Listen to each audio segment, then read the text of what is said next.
ตลาดปักซองสวัสดีแล้วพี่น้องสบายดีเด้อพี่น้องจ๋ายินดีต้อนรับเข้าสู่ซองสลอยเด้อพี่น้องซื้อมาซื้ออันวันนี้เป็นวันเกิดน้องทันเลยพี่น้องวันที่28ธันวามีอันล้อเลี้ยงวันเกิดน้องทันแล้วก็ย้อนหลังวันเกิดอลิสนำเนาะ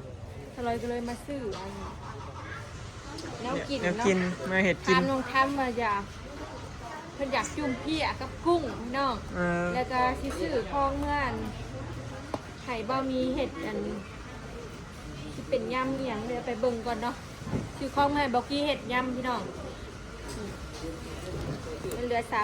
3,000ว่าสิไปซื้ออันรถมาเซอร์ไพรส์น้องทำแน่เนาะที่มามื้อนี้นะแล้วอันซื้อรถถีบใหม่นี่น้องทำพี่น้องเนาะเดี๋ยวซื้อของแล้วสิพาออกไปเบิ่งพอดีอันย้อนหลังวันเกิดอลิสก็สิมีรถของอลิสนำเนาะบ่ฮู้ว่าสิมาทันหรือบ่มื้อนี้นะพี่น้องที่จริงนะก็อยากเซอร์ไพรส์พร้อมกันนั่นแหละเนาะเพราะว่าถ้าร้อยเบิ่งแล้วในตลาดนี่มันบ่มีก็เลยสั่งมาแต่สวรรค์นี่พี่น้องเบิ่งสิพามาแถวปักคองก็ค่อยมีรถแต่ว่าเล็กน้อยขี่แล้วแบบว่า มันมีแต่แบบนี้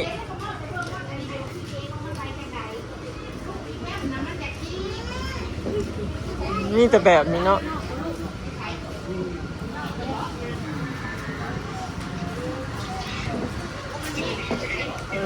แต่แนวนี้พี่น้องแล้วก็อันนี้ปักซองอะเนาะเลยสั่งตัวเมืองบ้านเฮามันมีแต่แบบนี้พี่น้องแบบอื่นบ่มีเนาะก็เลยได้สั่งเอาของอาลีดใกล้นั้นมันมีแต่รถจักรกับรถถีบไฟฟ้าเบิดเท่านั้นพี่น้อง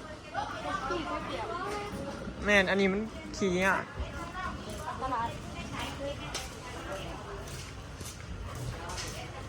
เลาะตลาดวันนี้มื้อนี้วันอาทิตย์ไปเอาเงินนะฮะในกระปิดค่ะในกระปิดมือนี้ข้าวผักพี่น้องเราก็เลยจกเงินเจ้าของก่อนวันหยุดมื้อนี้เป็นวันอาทิตย์ห้านเปิดห้านโอนเงินอิหยังก็บ่เปิดเนาะเพราะว่า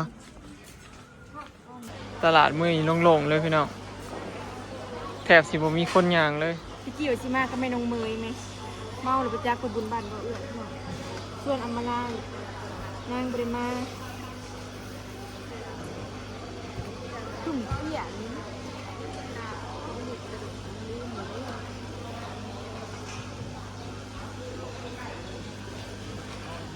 ทำเป๋มากเลยตัวงามบุญบอก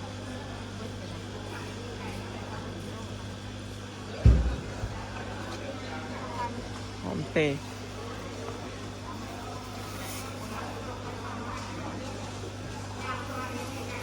มันละหาพันใช้พักบุรพาบุรพาเบิดหลักค่ายได้ไหนกระหล่ำโลสหพันเอาหัวหนึ่งใส่ผักกาดบ้านเราเอิญผักกาดห่อกาดห่อดอกเรียอยู่พี่น้องเสร็จดี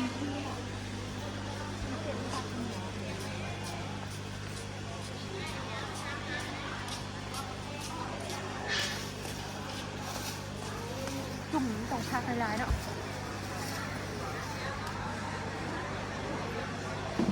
นี่เลยค่ะ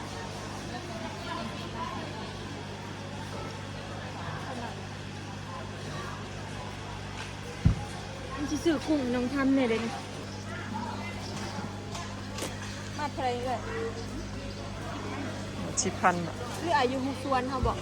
สวนทามีบ่เอาอยู่สวนนะโลกบ่เลยเขาบอกโลกเป็นอันเดซ่าผักเห็ดเข็ม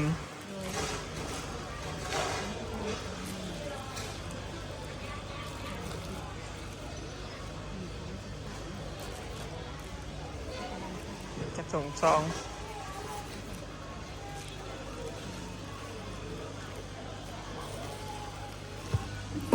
บ่ เอาแนวละหน่อยพี่น้องว่าให้สื่อหลายอย่างบางอย่างก็แพงบางอย่างก็ถูกด้วยใช่ไหมไม่ได้จับ กระเทียม 40,000 60-70 บาทไปจัก ประมาณ60 บาท60 บาท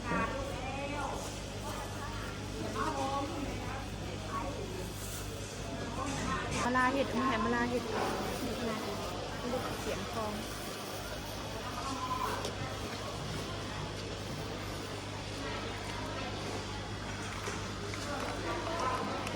เห็ดจุ่มเขียดเนียนอันนี้บ้าง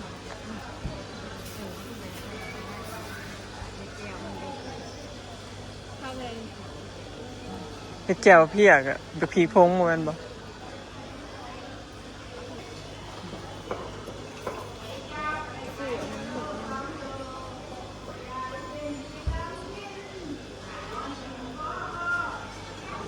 บักนาว ชิมเมา โลเท่าไหร่บักนาวเอ้ย มะนาวเลยค่ะจักเสียดยำ โล ยำ 50 บาทเท่านั้นบักนาวแพงนะเดี๋ยวนี้โล30,000 ก็เป็นผิวนุ่มและแข็งขึ้น สิฮอดเทศกาลปีใหม่เลยของอิหยังกระแพงเบิดพักกระแพงขึ้น งัวกล้วยนี่ก็แข็งหมดเลย ขึ้นทุกอย่าง ก็คือแต่ละภาพนี่ ยกเว้นขาแห้ง บ่แม่ไปไม่ได้ไปบ่ถอดจากตัวแก้ว ขออาจารย์นะเฉพาะค่าพักนี่ก็เกือบ1,000แล้วพี่น้อง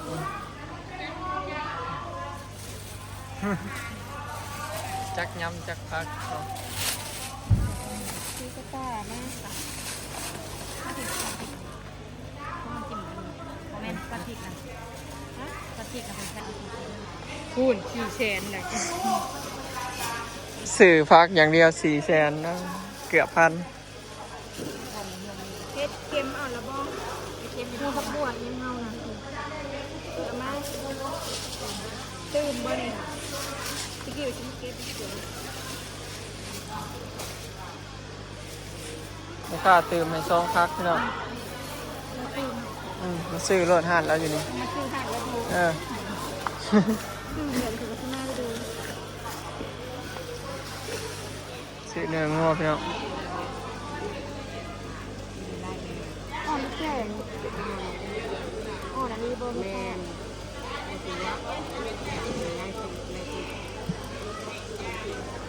ต้อนแบบงามๆใหญ่ๆแต่ว่ามีความมีจ้านุ่มนี่จะต้อนแบบจะเป็นใจทั่วไปหรือเปล่า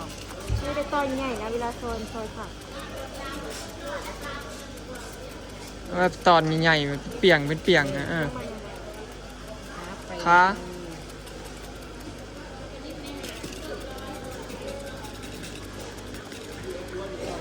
ลูกละ130,000 7 บาท 200ประมาณเนี่ยโล200 เลือกรุ่นยาวรุ่นยาว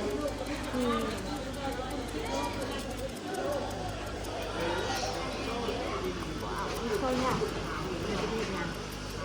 คุณเพี่ยไม่ดีเอาหลุดเอาประกันบอยมีช้าไล่ช้าไล่มีแต่อันนี้เนี่ยมันนี่นะไปฝากเอาแม่ดินี่เอา3 โลเด้อบ่แล้วลืมเอาอันนี้ดูจะเท่าเอาละยังตับเอาเบอร์ จุ่มตับนะเอาแล้วแต่เอาก็ได้ ตอนนี้บ่เอาว่านั่นนี่อันนี้เบิร์ดละไม่เจ๊จะถอนใส่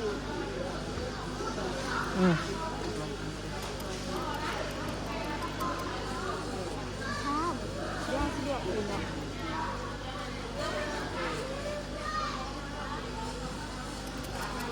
ก่อนเด็กใช่ไหม เลือกตอน 3 โลหน่อยก่อน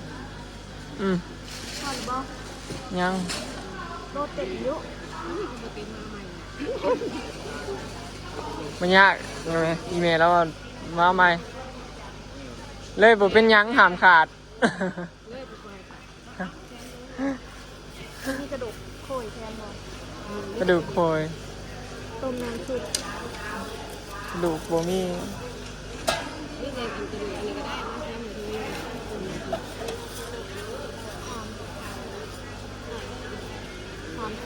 3,900,000พี่น้องเดี๋ยวไปเบิด800,000เลยจะไปสืบดูน้ำแร พ ง อดีอากาศหนาว ที่มันได้เราเป็นยังไงเอาแต่กล้ามมาเลย บ่แคมเลยนะตับบนตัวนี้คือชีงามๆเปลี่ยนไปยุเอาไปเลย เที่ยเราออกมาให้สดๆเรา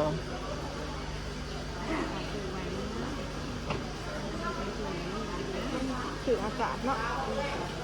ชีมันอยากชีมันบ่คือไว้ตู้ ชีอันนั้นได้พี่น้องสวงมันขาบอก อันนี้เด้เคินก้น สะโพก สะโพกคานทางโนหลุมมามาซื้อกุ้งพี่น้อง เรียบร้อย 180,000ป้า โลละ180,000มันขึ้นพี่น้อง ขึ้นปีใหม่ แสนหาเนาะ 140,000 150,000 เลือกเอาตัวงามมัน เดี๋ยวนี้200เกือบ เจ้าเลือก สอง คุณงามๆให้ดึงคอมพี่น้องมีคอมเลี้ยงนะคอมหา ราคาเงินหมดนะขึ้น270 บาท ช่วง10ไปกินแล้ว250เนาะ เนี่ย ขึ้น20 บาทจักหน่อยปีใหม่แฮงสิบ่ขึ้นหน้าบ่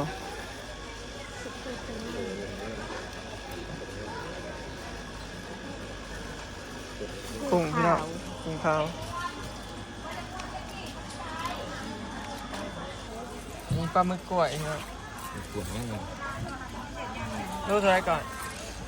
140 ปลาหมึกกล้วย140ประมาณ200บาท220เท่านี้แล้วพี่น้อง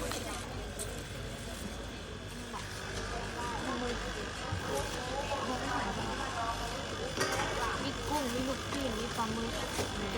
มีเห็ดยำเห็ดมือนางย่อไปเป็นไปต่อมันนี่บอกนี้เลยอย่างนั้นมันเป็นตัวหย่อชุดมันเก็บหมักซ้ำมันไปเลย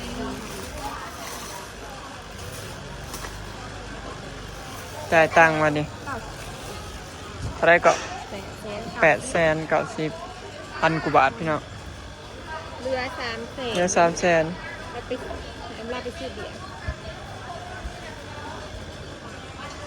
เดี๋ยวที่พาไปซื้อรถนะ ไปชื่อรถไปนี่พี่น้อง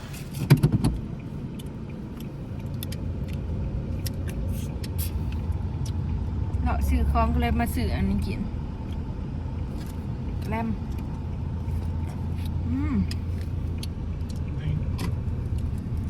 ส้มๆรถของหน้าบ่มันเป็นกระแลมเบียดพี่น้องของเบียด แม่ซื้อรถจีบให้น้องทำพี่น้อง ไปซื้อรถจีบเมื่อสะพายน้องถ้ำเนาะมาให้นี่เอื่อยแล้วซื้อเป็นของคนวันเกิดน้องถ้ำแล้วก็มีรถของอลิสแต่ว่าของอลิสเองก็โหดมากการบอกเวลาการบอกมาความต่ำเนาะไอ้นี่แบบ9,500พี่น้องมีสีแดงสีขาวสีเขียว นี่มันแล่นได้17 กิโลกันแล้วตัวนี้ ตัวนี้ก็ราคาสำคัญพี่น้อง9,000 กว่าบาท แต่ว่ามันแล่นได้12 กิโลอันนี้นะก็เลยบ่เอาเนาะเอาตัวพุ่นมันแล่นได้17ราคาเต็มเท่าไหร่ก่อนนะ วันนี้มีก่อนเวทเนาะเดี๋ยวให้เราไปใส่ก่อนเวทกาตาร์เลยนะโบมักเติมเป็นสีขาวโอ้พี่พุ่นมือเดียวกระแดงเดียว แม่นสีแดงก็คือเด่นครับครับ โบมัก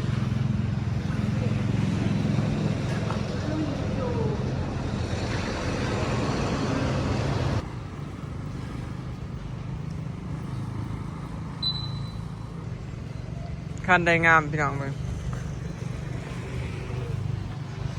บอกว่านะมักแบบนี้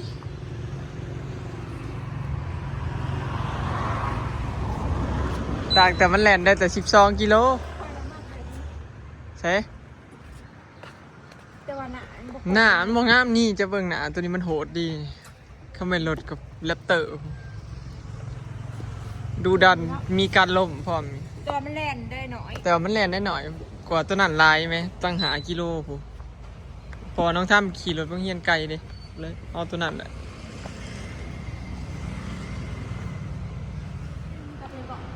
ไปเล่น ขี่เรามันเนาะอันนี้นี่แหละ ยางคือจากอ่อนนะเมื่อสูบแล้ว ต้องมีผีนะจะยังผีนะครับมือเพราะว่าตีนมันอ่อน เออ เอาใส่ลงใต้ก่อน ตีนมันอ่อนแล้วใส่ล่มให้แน่นะแปรแหลมมันแปรแหลมแซมอยู่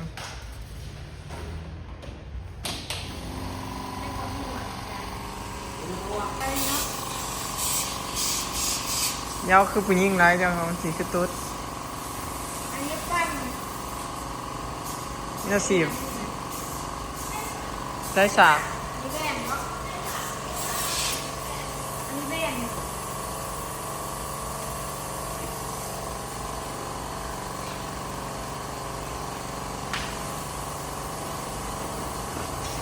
เราเติมลมให้ อันนี้เนี่ยตีบ บ่ได้จีบดอก เออปกติตี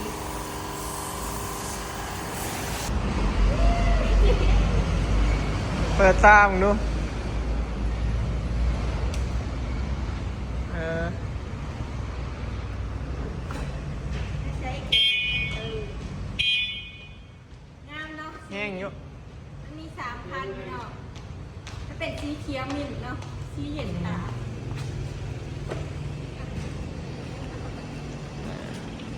เลือดสืดก็สีเลือดมันนักเติบได้ค่าค่ำมันก็ค่ำเนี่ยรถมันหนัก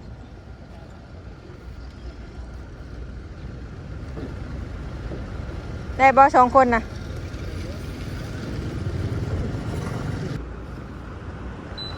ชอดพุ่นชอดพี่ชอด เดี๋ยวก็สิออกเมื่อมันมี3 สีเดี๋ยวแบบนี้เดี๋ยวสิออกเมื่อเลยเนาะข้าเจ้าว่าตอนค่ำฮอดรถอลิสนะเดี๋ยวให้บ่อ่อยออกมาเอาอีกตอนค่ำ